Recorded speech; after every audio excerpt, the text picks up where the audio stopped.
کیا ہے؟ پہلا سبق تو یہ ملتا ہے کہ جب انسان کے اوپر مصیبتیں، پریشانیاں، آفتیں آتی ہیں، اگر انسان ان مصیبتیں، پریشانیوں میں صبر کر لے تو اس کا بدلہ اس کے بعد اللہ تعالیٰ ایسے ایام، ایسے دن لائے گا کہ جو خوشیوں سے بھر جائیں گے۔ مصیبتوں کے بعد ان مع العسر یسرا، کہ بے شک مصیبت کے بعد آسانی ہم نے پیدا کی ہے۔ ایک مصیبت کے اوپر کہ آپ کیا گئے، اس مصیبت کے بعد آپ کے لیے آسانی اللہ نے پیدا کر رکھی ہے۔ تو مصیبتوں کے ایام میں، مصیبتوں کے وقت میں انسان غمزدہ نہ ہو، صبر کرے، اور اس کے بعد اچھے ایام، اچھا وقت بھی اس کا آئے گا۔ اور دوسرا پیغام، یہ واقعہ جو پیش آیا، اس واقعے کو لوگ کہتے ہیں کہ رجب کے مہینے میں۔ پہلی بات تو یہ ہے کہ اس واقعے کی نہ کوئی مہینے کی تاریخ متعین ہے، نہ کوئی دن کی تاریخ متعین ہے۔ لوگ کہتے ہیں کہ رجب کی 27 کی تاریخ کو جو ہے واقعہ پیش آیا۔ پوری کتابیں اٹھا کر آپ دیکھیں، کسی صحیح حدیث سے ثابت نہیں کہ معراج کا واقعہ رجب کے مہینے میں پیش آیا ہو، اور بالخصوص 27 تاریخ کو۔ یہ تاریخ بھی، مہینہ بھی متعین نہیں ہے۔ کچھ اہل کہتے ہیں کہ ربیع الاول میں پیش آیا، کچھ کہتے ہیں کہ رجب میں پیش آیا، کچھ کہتے ہیں کچھ اور مہینے میں۔ تاریخ کے تو کچھ بات ہی نہیں، کہ کوئی کہتا ہی نہیں کہ تاریخ کس تاریخ کو تھی۔ تو لوگوں نے اس تاریخ کو، جب یہ 27 تاریخ آتی ہے، اس تاریخ کو لے کر لوگ طرح طرح کی بدعتیں کرتے ہیں۔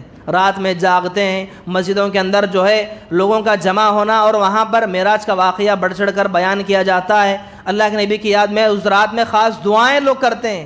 یہ تمام چیزیں بدعت کہلاتی ہیں۔ اس زمانے میں اللہ کے نبی کے ساتھ معراج ہوئی تو آپ کے بعد صحابہ کی زندگیاں آئیں، خلفائے راشد کی زندگیاں آئیں۔ آپ کے بعد صحابہ نے کبھی ایسا عمل نہیں کیا کہ کسی صحابی نے شب معراج منائی، کہ اس رات میں کسی صحابی نے رات کر جاگنے کا اہتمام کیا، کسی خاص دعا کا اہتمام، کسی خاص نماز کا اہتمام، کوئی خاص عبادت رجب کی 27 تاریخ کو کوئی صحابہ نے نہیں کی۔ بعد میں آنے والے لوگوں نے ایک تاریخ متعین کر لی، مہینہ متعین کر لیا، اور کر کے لوگ شب معراج کے نام سے منانے لگے۔ جب بھی یہ تاریخ آتی ہے، مسجدوں کو سجا دیا جاتا ہے، محفلیں جم جاتی ہیں، اور بیانات میں معراج کا واقعہ بڑھ چڑھ کر بیان کرتے ہیں، لوگ رو رو کر بیان کرتے ہیں، دعا کا اہتمام کرتے ہیں۔ یہ ساری چیزیں، اسلام کا ان چیزوں سے کوئی تعلق ہی نہیں ہے۔ جو علیہ السلام سے ہوئی، تو ابراہیم علیہ السلام نے اللہ کے نبی کو ایک پیغام دیا۔ آپ نے کہا کہ اے محمد، آپ جب جائیں اپنی امت کے پاس تو اپنی امت کو میرا سلام کہنا۔ اللہ اکبر۔ دیکھیے ابراہیم علیہ السلام کا تعلق کتنا گہرا ہے اس امت محمدیہ سے، اس لیے روحانی باپ کہلاتے ابراہیم علیہ السلام، کہ کہا کہ جب آپ جائیں وہاں پر تو پھر آپ انہیں اپنے ابراہیم علیہ السلام کا آپ میرا سلام سنانا اپنی امت کو، اور اپنی امت سے کہنا کہ جنت ایک چٹیل میدان ہے، پورا ایک میدان ہے جہاں پر کوئی درخت وغیرہ نہیں ہے۔ اگر کوئی آپ کے امتی چاہتا ہے کہ اس کی جنت، وہ میدان آباد ہو، درختوں کے ساتھ، پودوں کے ساتھ، ہریالی کے ساتھ، سرسبز و شادابی کے ساتھ، اگر کوئی آپ کا امتی اس جنت کو آباد کرنا چاہتا ہے تو یہ ذکر پڑھیں، سبحان اللہ والحمد للہ ولا الہ الا اللہ واللہ اکبر۔ جو آپ کا امتی ایک مرتبہ ذکر پڑھ لے گا تو اس آدمی کے لیے جنت کے اندر ایک درخت لگا دیا جائے گا۔ جتنی بار پڑے گا اتنے درخت لگائے جائیں گے، ایسے درخت لگائیں گے کہ اس کی پوری جنت آباد ہو جائے گی۔ اللہ، یہ پہلا پیغام آپ کو دیا گیا۔ جہنم کے اندر آپ داخل کیے گئے، دکھایا گیا آپ کو کہ جہنم کیسی ہے۔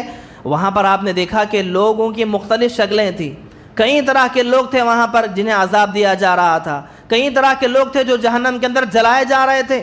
انہی میں سب سے پہلے کون تھے؟ جن کے پیتل کے ناخن تھے، بڑے بڑے ناخن، لوہے پیتل کے ناخن تھے، جو اپنے ناخنوں سے اپنے جسم کے گوشت کو، چہرے کے گوشت کو نوچ رہے تھے۔ اللہ کے نبی نے پوچھا کہ جبریل، کون لوگ ہیں جو اپنے ناخنوں سے، تانبے کے، پیتل کے ناخنوں سے اپنے جسم کے، اپنے چہرے کے گوشت کو نوچ رہے ہیں؟ آپ کو بتایا گیا کہ یہ وہ لوگ ہیں جو دنیا میں لوگوں کا گوشت کھایا کرتے تھے۔ لوگوں کا گوشت کھانے والے کون؟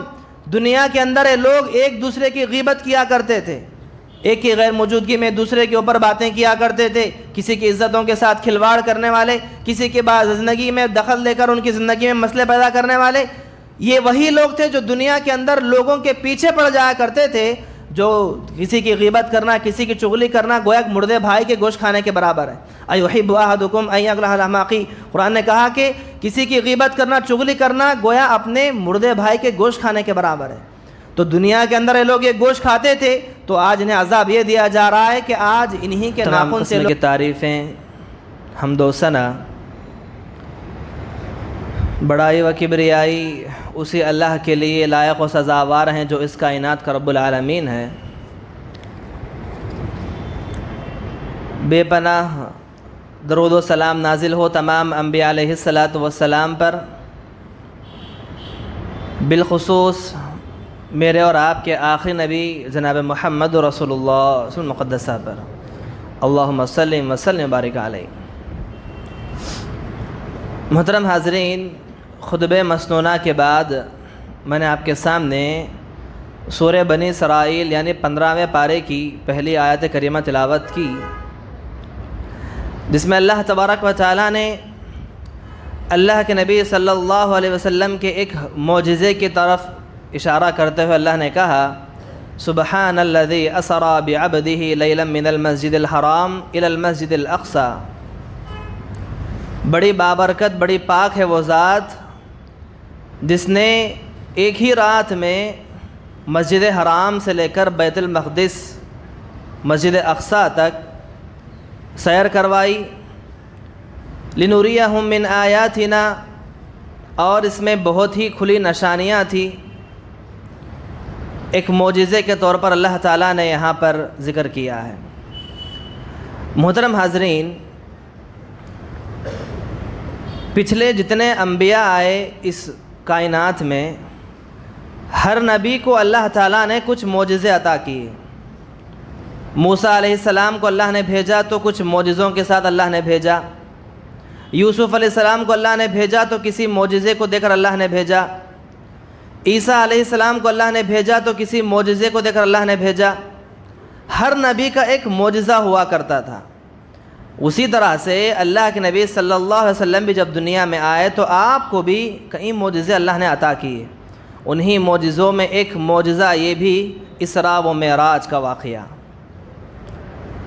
اسراء و معراج ہم ہر سال ہر بار اس واقعے کو دہرانا ضروری بھی ہے، ایمان کی تازگی، اور دوسری جانب زمانے کے حساب سے اگر دیکھا جائے تو لوگوں کی بدعات و خرافات اس واقعے کو لے کر یا پھر بالخصوص رجب کے مہینے کو لے کر لوگ کرتے ہیں، اس کے حوالے سے تفصیلات بولنا بتانا ہر سال ضروری میں سمجھتا ہوں۔ تو آئیے آج کے خطبے میں اسی وہ اسراء و معراج کے حوالے سے گفتگو کریں گے، اس کی کیا حقیقت تھی، اور اس کے بعد آج کا ہمارا معاشرہ اس چیز کو لے کر کس جانب رخ کرتا ہوا جا رہا ہے۔ دعا کرتا ہوں اللہ تعالیٰ سے اللہ پہلے مجھ کہنے والے کو بھی اور آپ سبھی سننے والوں کو بھی عمل کرنے کے توفیق عطا فرمائے۔ محترم حاضرین، آئیے سب سے پہلے واقعے کی جانب چلتے ہیں۔ واقعہ ہم نے بارہا سنا ہوگا۔ جو معجزے اللہ تعالیٰ نے اللہ کے نبی کو عطا کیے، اگر دیکھا جائے اس واقعے کے پیش آنے سے پہلے، یعنی کہ جو رات میں اللہ کے نبی صلی اللہ علیہ وسلم کو مکہ سے لے کر بیت المقدس تک، بیت المقدس سے پھر ساتوں آسمانوں کی سیر، اور پھر اس کے بعد جنت جہنم ساری چیزوں کو دکھا کر، اور پھر رات کا کچھ حصہ ختم ہونے سے پہلے دوبارہ زمین پر لا کر پھر حرم مسجد حرام کے اندر چھوڑ دیا گیا۔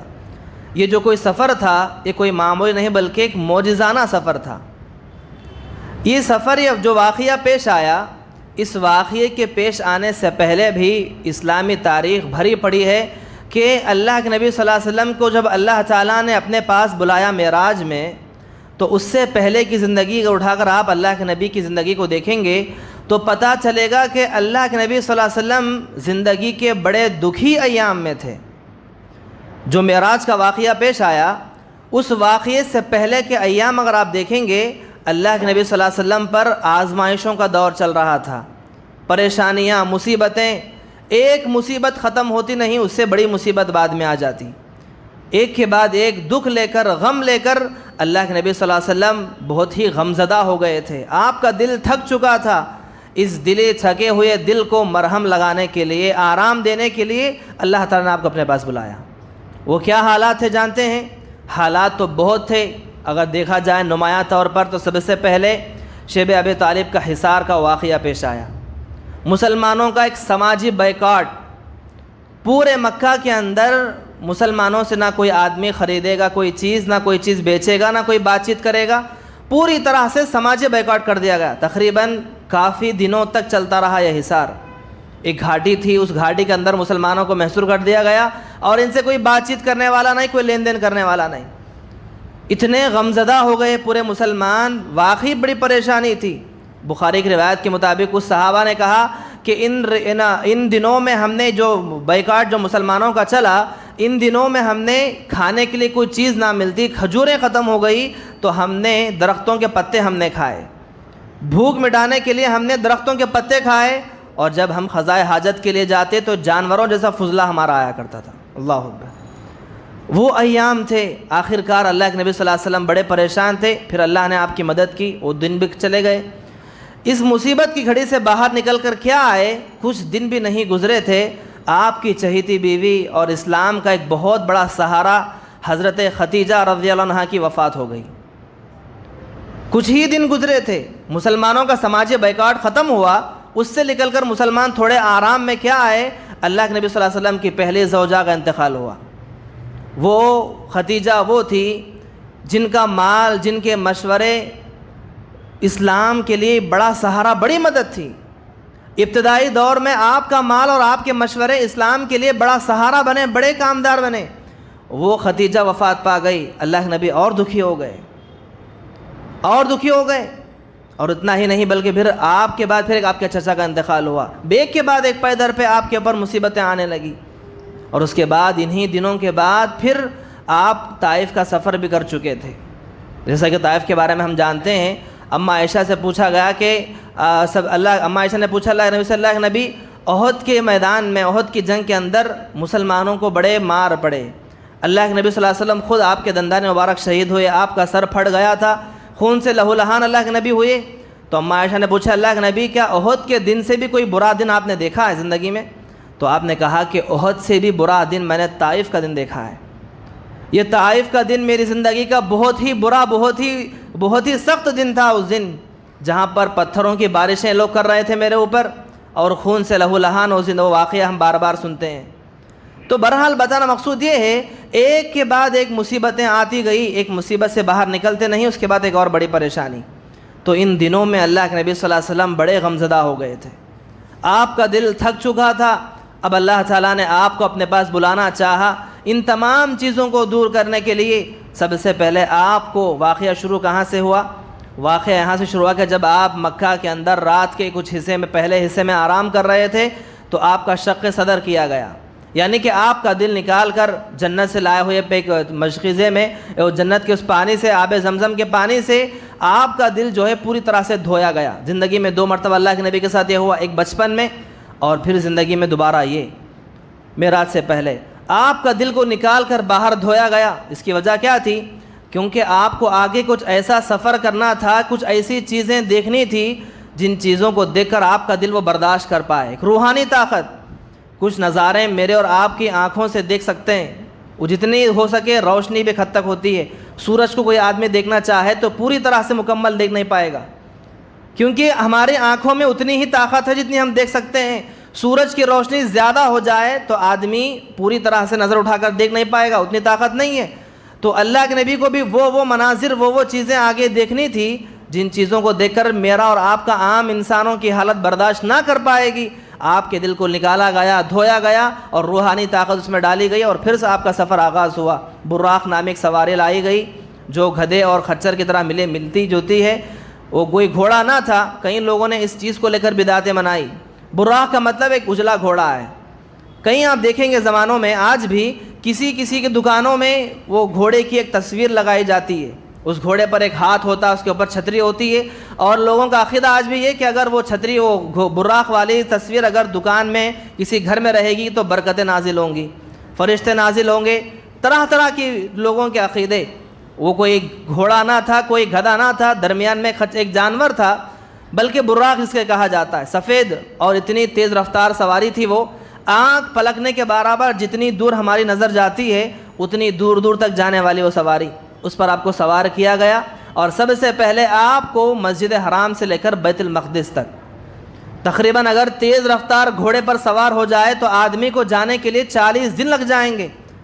40 دن کا سفر ایک ہی رات کے کچھ حصے میں، اور آنکھ پلک جھپکنے کے برابر اس سواری پر آپ کو لیا گیا اور آپ کو بیت المقدس پہ لے جایا گیا۔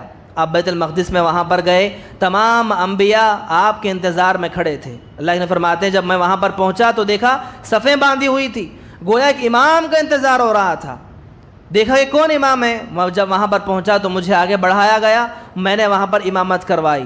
یہاں سے اللہ کے نبی کو ایک ٹائٹل دیا گیا کہ امام الانبیاء کہلائے گئے، یعنی کہ ان صفوں میں کھڑنے والے کوئی عام افراد نہ تھے بلکہ تمام انبیاء علیہ السلام تھے۔ پورے انبیاء کی امامت اللہ کے نبی نے کروائی، اور آپ کی اقتداء میں پورے نبیوں نے نماز پڑھی، اور آپ کو ٹائٹل دیا گیا کہ امام الانبیاء ہیں، اور آپ نے نماز پڑھائی، اور وہاں سے لے کر آپ کو پھر 7 آسمانوں کی سیر کروائی گئی۔ مختلف آسمانوں میں آپ نے مختلف پیغمبروں سے آپ نے ملاقاتیں کی۔ جب آپ پہلے آسمان پر پہنچے تو آپ نے آدم علیہ السلام سے ملاقات کی، دوسرے آسمان پر آپ جب پہنچے تو عیسیٰ و یحییٰ علیہ السلام سے ملاقات کی، اور تیسرے آسمان پر جب آپ پہنچے تو یوسف علیہ السلام سے ملاقات آپ کی ہوئی، اور چوتھے آسمان پر حضرت ادریس علیہ السلام سے، اور 5ویں آسمان پر حضرت ہارون سے علیہ السلام سے، اور 6ٹھے آسمان پر حضرت موسیٰ علیہ السلام سے، اور 7ویں آسمان پر حضرت ابراہیم علیہ السلام سے۔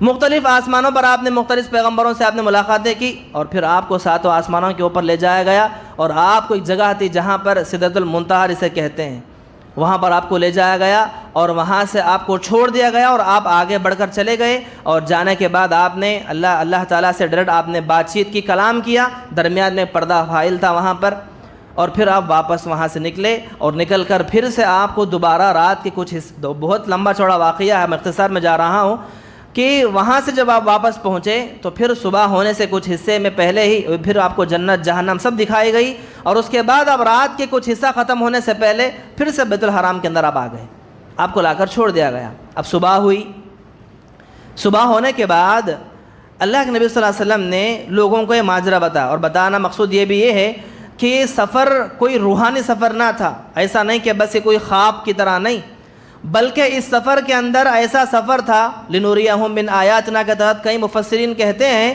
کہ یہ سفر روحانی نہیں بلکہ جسمانی کے جسم کے ساتھ تھا، گویا اللہ کے نبی کا جسم بھی مشاہدہ کر رہا تھا کہ یہ چیز ہو رہی ہے، یہ چیز دکھ رہی ہے، یہ چیز ہو رہی ہے، آپ کی روح اور آپ کا جسم دونوں مل کر سفر کر رہے تھے۔ اب صبح ہوئی تو لوگوں کے سامنے اللہ کے نبی نے بیان کیا کہ لوگوں، میں نے رات میں بیت المقدس کا سفر کیا، اور وہاں سے میں نے 7 آسمانوں پر مجھے لے جایا گیا، میں نے جنت دیکھی، جہنم دیکھی۔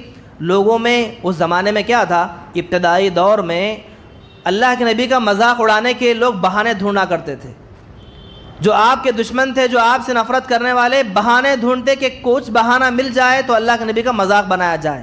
اب یہ بہانہ مل گیا، ابو جہل سب سے دوڑتا ہوا وہاں پر پہنچا، سنا کہ اللہ کے نبی کے زبان یہ ہو رہا ہے، سب زبان یہ ہو رہا ہے کہ اللہ کے نبی کہہ رہے ہیں کہ میں جو ہے بیت المقدس تک سفر کر چکا ہوں، یا جنت و جہنم کا میں دیدار کر چکا ہوں، اور رات میں آ بھی چکا ہوں۔ سیدھا ابو جہل جو ہے حضرت ابوبکر کے پاس پہنچا رضی اللہ تعالیٰ عنہ، پہنچ کر کہا کہ ابو بکر بتاؤ، کوئی آدمی دعویٰ کرے کہ ایک رات میں بیت الحرام سے لے کر بیت المقدس تک جا سکتا ہے؟ ابوبکر رضی اللہ عنہ نے کہا کہ ہرگز نہیں، یہ ممکن ہی نہیں ہے، ایک آدمی کا سفر بیت الحرام سے بیت المقدس تک ایک رات میں کرنا، 40 دن کا سفر ایک دن ایک رات میں ممکن نہیں ہے۔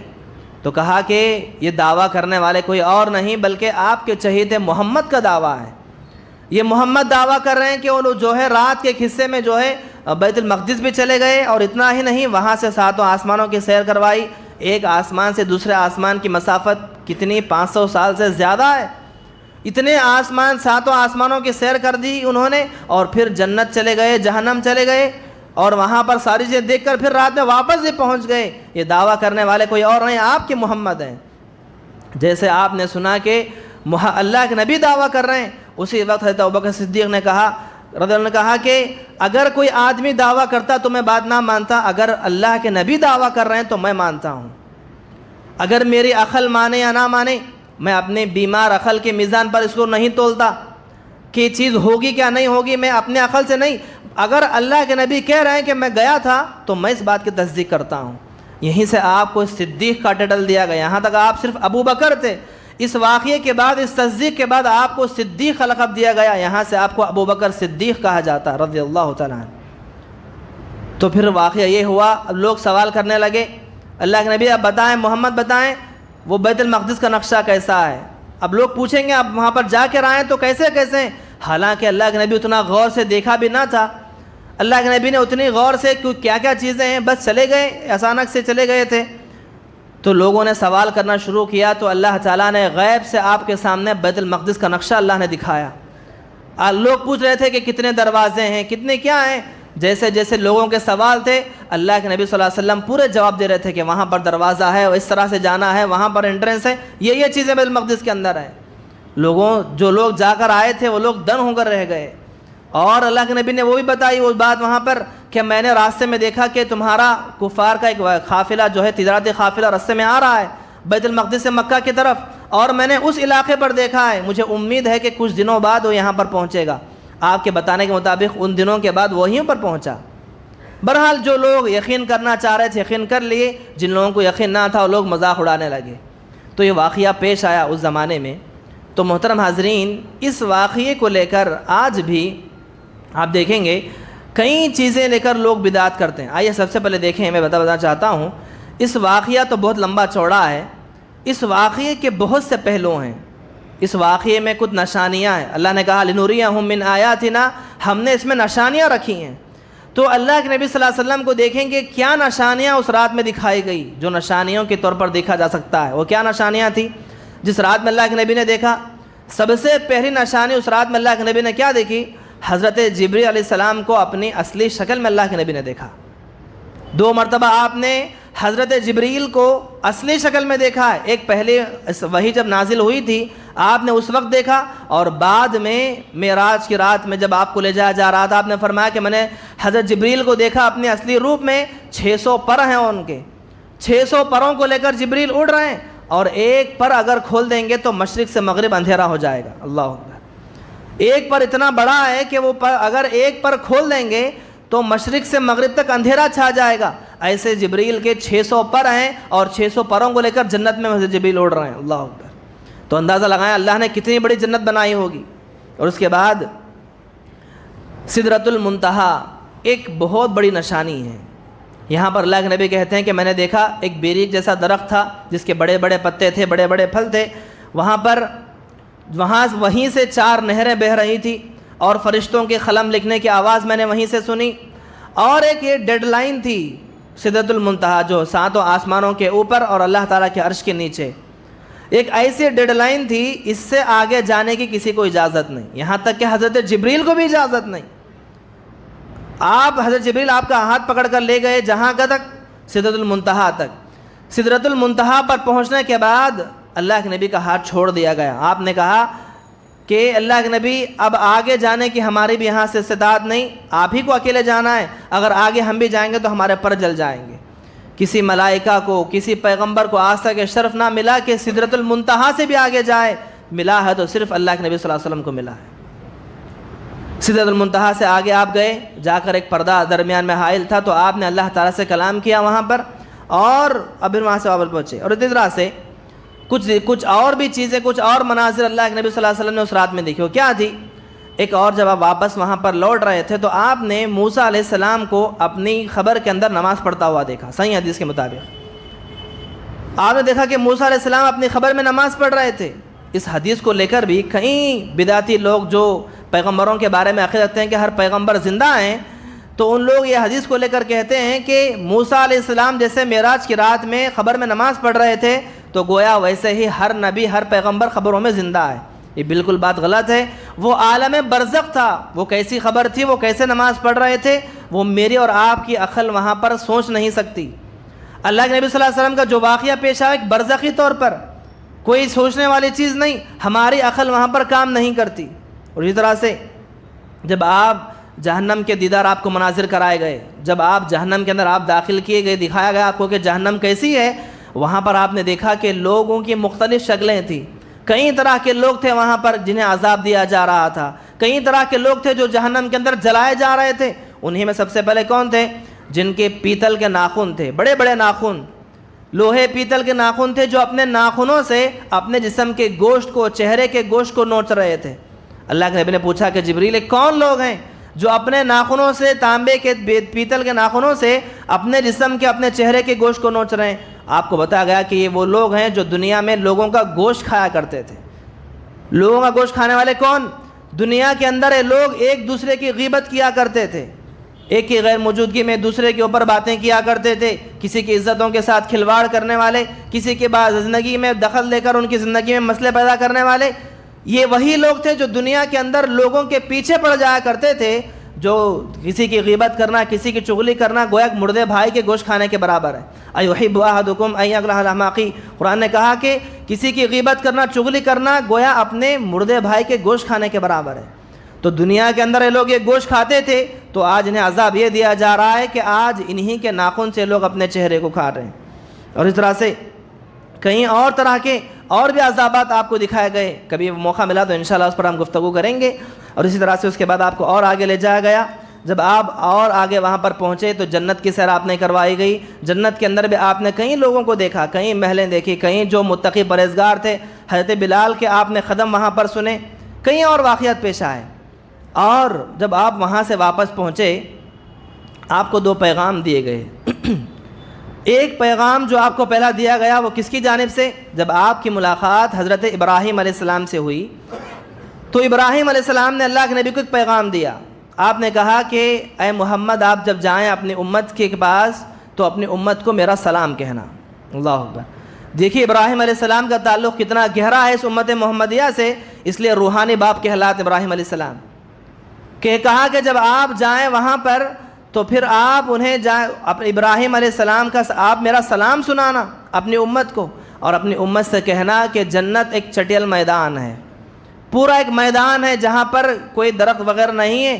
اگر کوئی آپ کے امتی چاہتا ہے کہ اس کی جنت وہ میدان آباد ہو، درختوں کے ساتھ، پودوں کے ساتھ، ہریالی کے ساتھ، سرسبز و شادابی کے ساتھ، اگر کوئی آپ کا امتی اس جنت کو آباد کرنا چاہتا ہے تو یہ ذکر پڑھیں، سبحان اللہ والحمد للہ ولا الہ الا اللہ واللہ اکبر۔ جو آپ کا امتی ایک مرتبہ ذکر پڑھ لے گا تو اس آدمی کے لیے جنت کے اندر ایک درخت لگا دیا جائے گا، جتنی بار پڑھے گا اتنے درخت لگائے جائیں گے، ایسے درخت لگائیں گے کہ اس کی پوری جنت آباد ہو جائے گی۔ اللہ اکبر۔ یہ پہلا پیغام آپ کو دیا گیا۔ اور دوسرا پیغام اللہ نے فرماتے ہیں کہ میں جتنی ملائکہ فرشتوں کی مجلسوں کے پاس سے گزرتا تھا، جہاں جہاں پر میری ملاقات فرشتوں سے ہوئی، ہر فرشتوں کی جماعت نے مجھے پیغام دیا۔ وہ کیا پیغام تھا؟ کہا کہ اللہ کے نبی جب آپ اپنی امت کے پاس جائیں تو اپنی امت کو کہیں کہ وہ پچھنا لگانے کا علاج کروائیں، ہجامہ جسے کہتے ہیں۔ اپنی امت سے کہیں کہ پچھنا لگانے کا علاج کروائیں، ہجامہ کروائیں۔ اللہ تعالیٰ نے اس میں کئی بیماریوں کی شفا اللہ نے دی ہے، اپنی امت سے ضرور کہیں۔ یہ دوسرا پیغام تھا۔ اور جب آپ وہاں سے واپس ہو کر اب جب وہاں پر آ رہے تھے، جہاں پر 2 پیغام آپ کو دیے گئے، وہیں پر آپ کو 3 انعامات سے نوازا گیا۔ 2 پیغام آپ کو ملے، 3 انعام آپ کو ملے۔ 3 انعام کیا ہیں؟ سب سے پہلا انعام تو نماز ہم جانتے ہیں، جو 50 نمازوں کی شکل میں آپ کو دی گئی۔ موسیٰ علیہ السلام سے آپ کی ملاقات ہوئی تو موسیٰ علیہ السلام نے کہا کہ اللہ کے نبی آپ کی امت 50 نمازیں نہیں پڑھ سکتی، جائیں اللہ سے درخواست کریں۔ اللہ کے نبی دوبارہ گئے، اللہ سے درخواست کی، نمازیں کم کروائی گئیں، کم کرتے گئے، پھر سے آتے گئے تو پھر سے موسیٰ علیہ السلام نے کہا کہ اتنی نمازیں نہیں پڑھ سکتی آپ کی امت، پھر جائیں۔ بار بار جاتے رہے، آتے رہے، درخواستیں کرواتے رہے، 50 سے جا کر 5 نمازوں پر آ کر بات کھڑی۔ 5 نمازوں پر بھی موسیٰ علیہ السلام نے کہا کہ آپ کی امت 5 نمازیں بھی نہیں پڑھ سکتی، پھر سے جائیں۔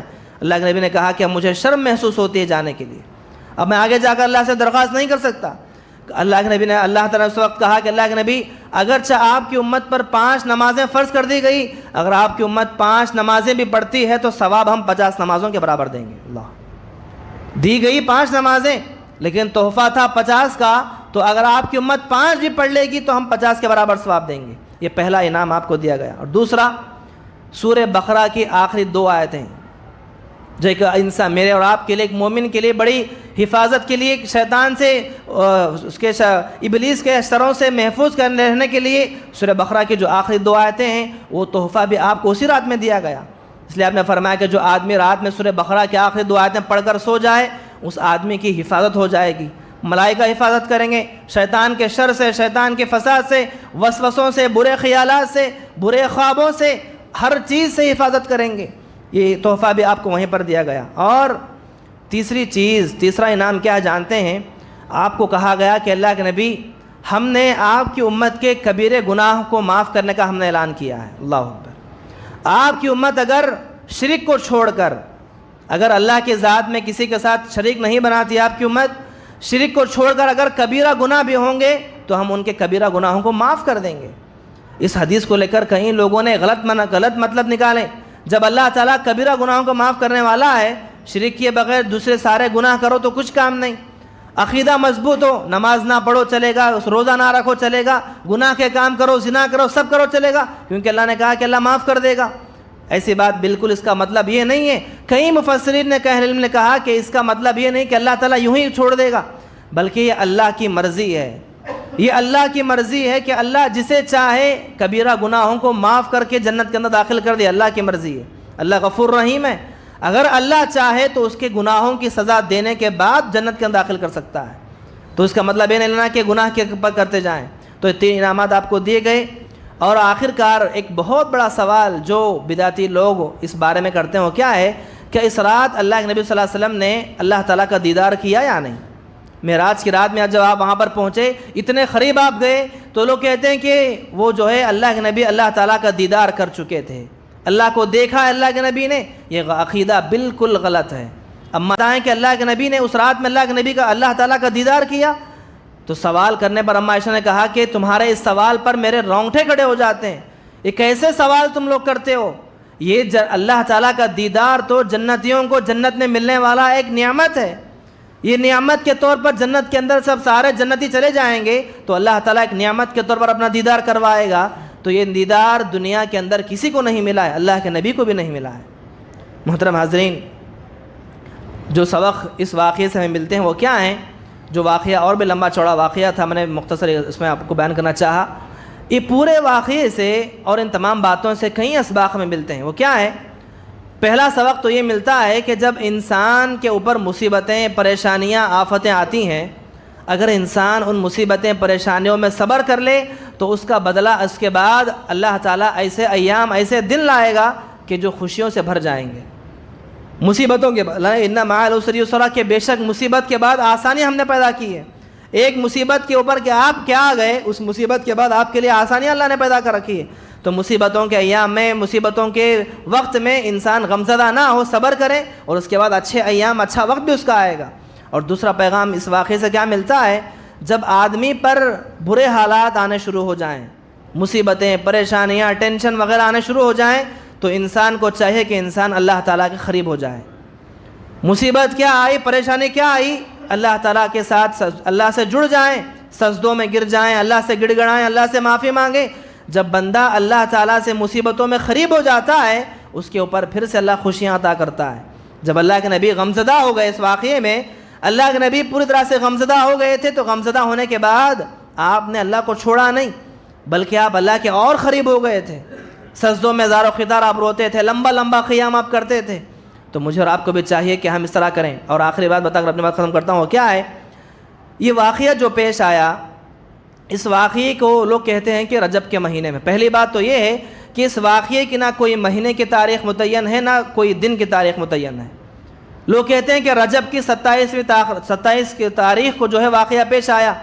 پوری کتابیں اٹھا کر آپ دیکھیں، کسی صحیح حدیث سے ثابت نہیں کہ معراج کا واقعہ رجب کے مہینے میں پیش آیا ہو، اور بالخصوص 27 تاریخ کو۔ یہ تاریخ بھی، مہینہ بھی متعین نہیں ہے۔